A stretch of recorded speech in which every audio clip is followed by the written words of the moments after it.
안녕하세요. 안녕하세요. 저는 싱가포르 난양공대에서 온 박승민이라고 합니다.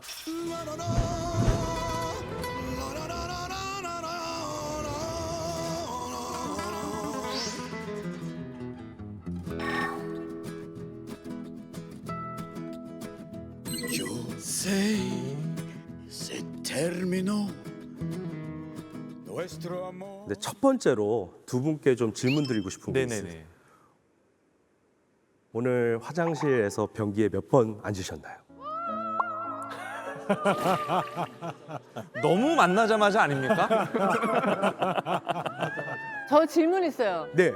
큰 거요, 작은 거요? 아, 두 개 다 포함했어요. 그래요? 예. 저는 아직까지 네. 오늘은 아직까지 앉은 적은 없습니다. 저도 뭐 아직까지 큰 건 못 봤어요. 아, 큰 걸 못 네. 보셨구나. 네, 보통 감사합니다. 이렇게 처음 만난 사람한테 이 질문부터 하고 네, 죄송합니다. 근데 이 뜬금없는 질문 자체에서도 저희가 많은 건강 정보를 얻을 수 있습니다. 제 발명품하고도 아주 긴밀한 연관이 가지고 있고요. 그래서 제 발명품은 바로 이겁니다. 뭐 뒷상이세요? 예, 제가 이 변기를 발명했습니다. 이 독이 말고 변기를 개발하신 거죠? 예, 맞습니다. 독이 말고요. 독이 위에 얹혀지는 그 부분이 제 발명품입니다. 저거 근데 저기 우리 집에 있는 비데랑 비슷하게 생겼는데? 그러니까 다 있는 거 아닌가요? 네, 제가 발명한 변기는 스마트 변기, 그냥 스마트 헬스케어 변기라고 보시면 됩니다. 상상력을 한번 발휘해 볼까요? 스마트 변기에 그러면 어떤 기능들이 장착이 돼 있을까요?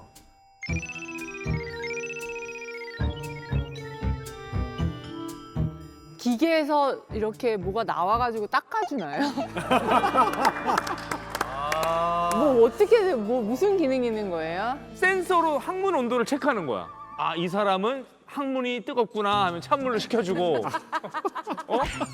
항문이 차갑다 그러면 뜨거운 물을 좀 아니 데펴주고 항문이 어떻게 차가울 수가 있어? 사람 몸인데. 여름 항문, 겨울 항문 다를 거 아니에요.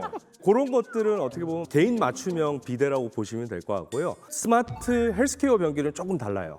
이거는 매일매일 소변하고 대변 보시는 것들을 저희가 센서로 감지하고 그 안에 뭐가 있는지 몸 상태를 체크해 주는 겁니다. 장 트러블이 있으시거나 그럴 때 병원을 가보시면 어떤 질문을 가장 많이 하시냐면요. 오늘 변 어떠세요? 라는 질문을 가장 많이 하세요. 근데 그거 혹시 기억하세요? 변 상태 매일 확인 안 하시고 물 내리시는 분도 많으시잖아요. 그런데 제가 발명한 스마트 변기는 그런 것들을 일단 모두 레코딩을 해놓습니다.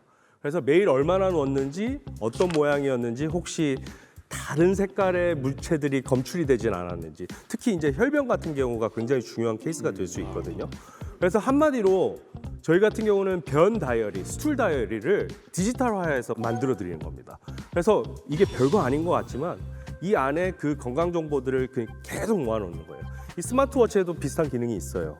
하루에 몇 번 걸었는지, 그 다음에 얼마만큼 뭐 맥박수가 얼마만큼 변했는지 이런 것들로 굉장히 많은 정보들을 디지털화해서 보관을 하거든요. 예, 이제 딱 감이 오시죠? 이런 변기가 집에 있으면 과연 어떻게 될 건지 제가 한번 가상 시나리오를 한번 드려보겠습니다. 잠에서 딱 깨시면은 일단 어디로 가시겠어요? 화장실로 갑니다. 그럼 화장실로 가서 시원하게 밤새 쌓였던 노폐물을 저희가 이제 방출하게 되는데요. 제가 본 소변에서 나트륨이 그러니까 과다 검출이 됐대요. 그리고 그 바로 아래 사인이 떠요. 영양분 조절 권장한다. 그러면 변기가 이미 제 건강 상태를 진단을 해준 거잖아요. 근데 볼을 시원하게 보고 아침을 먹으러 가게 되면은 과일하고 오트밀만 있는 거예요. 제 아내가 말하겠죠. 방금 전에 건강부서 왔는데 나트륨이 너무 많대 주는 겁니다. 이런 이야기가 이제 현실이 될 수 있어요. 이미 2005년에 나온 영화의 한 장면이에요. 나 본 거 같아. 비슷한 거. 그래서 제 일상 속에서 미리 건강의 변화를 감지하고 체크하고 기록을 남겨두면 디지털 헬스케어의 생태계를 만들 수 있어요. 그래서 지금까지는 무심코 이렇게 흘려버렸던 자신의 건강 지표들을 저희가 다 모아놓고 이걸 체크를 계속하게 돼서 아까 말씀하신 그 억만장자들 그분들이 하는 거를 저희가 일상생활에 다 심어서 이게 큰 병으로 이어지기 전에 저희가 미리 차단을 해버리라는 게 저희의 이제 큰 어떻게 보면 가설 중에 하나입니다. 중국의 춘추 전국 시대에 위대한 의사로 이름을 떨쳤던 의사가 있습니다. 편작이라는 분이 계세요. 근데 편작은 거의 죽었던 사람도 살려내는 정도로 의술이 있었다라고 믿어지는 사람이었는데요. 편작이 세 형제였는데 막내였어요. 그 두 형도 다 의사였다고 합니다. 황제가 물어본 거죠, 어느 날. 어이, 편작, 누구의 의술이 가장 훌륭하다고 생각하오? 그렇게 얘기했더니 편작이 본인이 아닌 첫째 형의 의술이 가장 최고라고 얘기를 했거든요. 첫째 형의 의술은 환자가 고통을 느끼기도 전에 어떻게 보면 표정과 음색으로 이 사람이 병이 있는지 없는지 아니면은 이 사람이 과연 어떤 병을 지니게 될지 이미 꿰뚫어 보고 알 수 있다는 거예요. 편작은 2500년 전부터 어떻게 보면 디지털 헬스케어의 중요성을 인식하고 있었다고 보시면 될 것 같습니다. 물론 그때 당시에는 디지털이라는 말은 없었겠지만 이게 이제 미국의 유명한 말 중에 하나가 What you eat is what you are라는 말이 있어요. 먹는 게 당신을 정한다라는 얘기가 있거든요. 근데 저는 What you generate is what you are.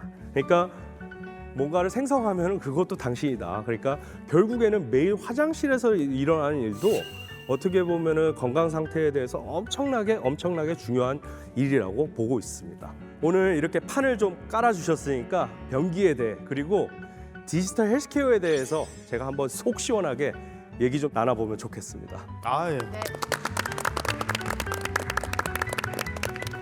변기 얘기하면서 사랑스러운 미소를 머금고 초면에 아침에 갔다 왔냐라고 물어보는 분은 제가 처음 봐가지고 좀 신기한 분위기 맞는 것 같아요. 근데 원래 약간 우상이셔가지고. 아, 원래 우상이세요? 감사합니다. 아, 요즘 얘기 많이 나오는 그 막눈광 아시죠? 막눈광. 막는광. 아, 읽은 눈의 광임. 네. 어떻게 보면 나만이 홀로 고독하게 애쓰고 용쓰고 고생하는 그 모습을 묵묵히 지켜봐주는 존재가 변기거든요.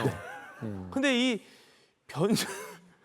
이 변기를 활용을 해야겠다는 생각을 딱 집어가지고 이제 인류를 위해서 뭔가 개발을 하신 것 같아요. 그러니까 우리가 보통 성인은 5, 6회 정도 소변을 보고 또 큰일 보는 것까지 합하면 하루에 밥 먹는 것보다 변기를 더 많이 사용하는 거죠. 식탁 가는 것보다 변기 가는 일이 더 많잖아요. 네, 세계 여러 나라에서도 마찬가지일 텐데 고령화가 되면서 그 건강보험을 통해서 지출하는 그 액수가 너무 늘어나는 거예요.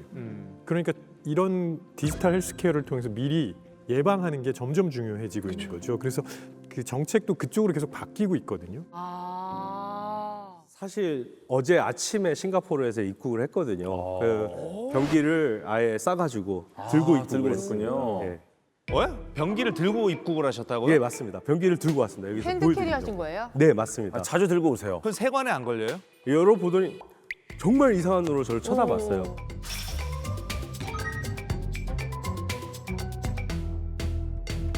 저기 보시면은 모션 센서라고 있는데요. 이 모션 센서 같은 경우는 이제 남성분들 같은 경우는 이제 소변을 보시면 저 모션 센서를 통해서 배뇨지라고 하죠. 그거를 저희가 이렇게 슉 내밀어 줍니다. 일단은 적시게 되면은 뒤로 들어가서 거기 안에 이제 또 광학 센서가 있어서 그 색깔 변화를 저희가 레코딩을 하거든요. 그다음에 두 번째로는 저기 유속 카메라가 있습니다. 그러니까 유속 카메라는 앞쪽에 달려 있고요. 앞쪽에 이제 두 대가 달려 있어서 소변이 들어오면은 이게 90도 각도로 저희가 찍어서 스테레오 비전을 통해서 그 픽셀 말고 복셀이라고 있지 않습니까? 그 소변에 들어있는 복셀 값들을 저희가 다 계산을 한 다음에 소변의 유속과 그다음에 부피와 그다음에 속도를 저희가 다 재고 있고요. 그다음에 마지막으로 뒤에 보시면은 이제 대변을 직접 관찰하는 광학 센서가 있는데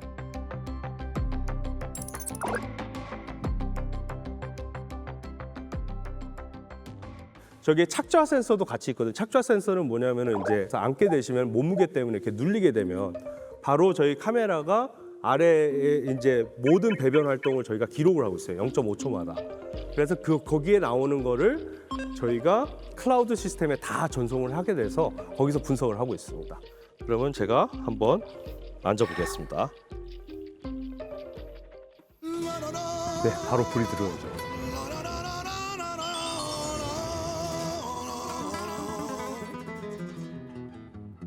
박수민 교수님, 예. 이 스마트 변기로 저희가 어떤 것까지 알 수 있는 건가요? 예, 일단은 소변 같은 경우는 그 대표적인 게 있죠. 방광염, 요로 감염. 근데 소변 색깔 보고 소변이 어떻게 나오는지 보고 요로 감염을 알 수가 있어요? 변기 안에 이렇게 스팁 같은 거를 장착을 해가지고 소변을 보실 때마다 저희가 이렇게 튀어나오게 만들어서 적시게 만들어서요. 그거 색깔이 변하면은 이제 요로 감염이 있는지 없는지를 보려고 하고 있습니다. 저희가 진행 상태 아니면은 요로 감염이 나올 것 같다 안 나올 것 같다 정도를 AI를 이용해서 판별을 하고 있고요. 대변 같은 경우는 이제 대장암 같은 것도 볼 수 있고, 그다음에 대장암까지 알 수 있다면 진짜 집에서 건강검진 받는 거나 마찬가지네요. 기기 자체는 진단을 내릴 수는 없어요. 그러니까 요거에 대해서 경보를 알려드릴 수 있는 거지. 그래서 전반적인 이 소화기 질환에 대해서 저희가 경보를 알려드리는 시스템이 진단을 내리는 시스템이 아니라고 보시면 될 것 같습니다. 두 번째로는 이제 소화기 내과적 질병들, 그런 과민성 대장 증후군이나 증후군들이 있어요. 그게 딱히 이게 원인이 있지는 않지만 심리적인 거. 예, 그게 심리적이죠. 그래서 그게 대증요법밖에 없습니다. 현재 증상을 제대로 파악하는 게 굉장히 중요하거든요. 그래서 증상이라는 게 결국에는 이게 변이 설사였는지 아니면 정상이었는지 아니면 변비였는지 이런 것들을 구분해줘야 되는 게 굉장히 중요한데요. 이제 AI를 이용해서 다 그런 게 그 분류하는 게 이제 자동으로 되게 돼서 그런 증상 관리에 이제 도움이 되고요. 남성분의 90% 이상이 이제 나이가 들면서 겪는다는 게 있습니다. 전립선 비대증. 전립선 비대증 같은 경우는 가장 중요한 파라미터 중에 하나가 유속이에요. 소변의 유속. 그래서 20대 때는 이제 요광을 뒤집어 버린다라고 할 정도의 소변의 유속이 나오다가 이제 점점 나이가 들면 왜요? 그래서 옛날 분들이 좀 과장이 심했어요. 아니 실제로 뒤집잖아요. 네. 뭐라고요? 요강 깨지고 뭐. 여러 번 깨뜨렸지. 사람의 그런 해부학적 특성 중에 하나가 나이가 들면 들수록 이제 전립선 근처에 세포들이 자라게 증식이 되면서 이게 그 요도를 계속 누르게 돼요. 그러면 이제 제일 중요한 파라미터가 그 소변 속도입니다. 교통 체증이 좀 있는 거죠. 맞습니다. 예. 교통 체증이 얼마만큼 있는지를 지금 얼마나 알아보는데요. 막히나. 예. 아 여기 꽉 막히는구나 이런 느낌.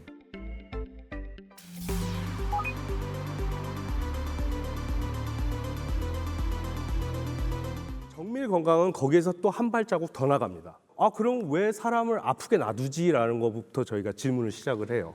그래서 건강할 때 건강을 지켜주자라는 게 이제 정밀 건강의 가장 큰 화두고요. 쉽게 말해서 이런 거라고 보시면 될 것 같아요. 저희 부모님이 너 오늘 왜 그래 안색이 그런 거 있잖아요. 근데 이거는 그냥 나를 너무 잘 아는 부모님이니까 내가 평소랑 다른 모습을 바로 눈치를 채세요. 근데 이거는 나를 어릴 때부터 꾸준히 봐왔기 때문에 이걸 알아채는 거거든요. 그 징후를 빨리 알아낼 수 있다는 거죠. 정밀하게 나를 아니까. 그게 굉장히 핵심인 것 같아요. 정밀 건강이라는 거.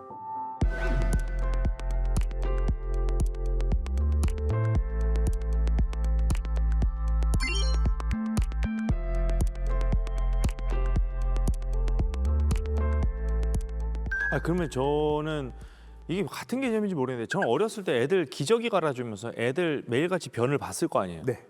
그럼 냄새 맡고 네, 냄새 보시고. 맡고. 그렇죠. 그럼 저는 저 나름대로 그 아이의 정밀 검진을 하고 인간 있었던 스마트 변기. 거예요. 인간 변기 스마트 인간 변기였던 변기. 거예요. 네. 이 진짜 인간 아, 변기. 변기였어요? 우리 아이들 전용 변기였던 거죠. 그럼 뭐 나름대로 하고 있었던 거예요. 그렇죠, 그렇죠. 그걸 이제 어떻게 보면 약간 확장해서 성인 버전의 건강 관리를 해주는. 그 디지털 헬스케어가 과연 그러면은 어떻게 진화할 것인가에 대해서도 좀 생각을 해보시면 향후 이제 10년, 100년 후에 미래 의료를 생각을 한번 해보자고요. 네. 병원 있을까요? 없을 수도 있어요. 왜냐하면 거의 모든 진단이 집에서 이루어질 수 있고 뭐 마이크로 로봇 서저리까지 다 할 수 있는 그런 게 가능해지지 않을까. 100년이라면 굉장히 긴 시간입니다. 지금 요새 AI의 발전 속도 보면은 솔직히 1년, 2년 후에는 초지능이 나온다고 해요. 물론 SF에도 엄청나게 많이 나오는 얘기 중에 하나예요. 특히 그 스타트랙 같은 경우는 트라이코더라고 들고 다니거든요. 트라이코더가 뭐냐면 사람 이렇게 스캔만 하면 모든 질병의 진단이 나와요. 맞아. 근데 그런 기능들이 이제 집에서 구현 안 된다는 이야기는 할 수가 없어요. 지금은 제가 볼 때는. 그렇기 때문에 디지털 헬스케어는 뭐 좋든 싫든 이제 미래가 될 것이다라고 저는 그렇게 보고 있습니다.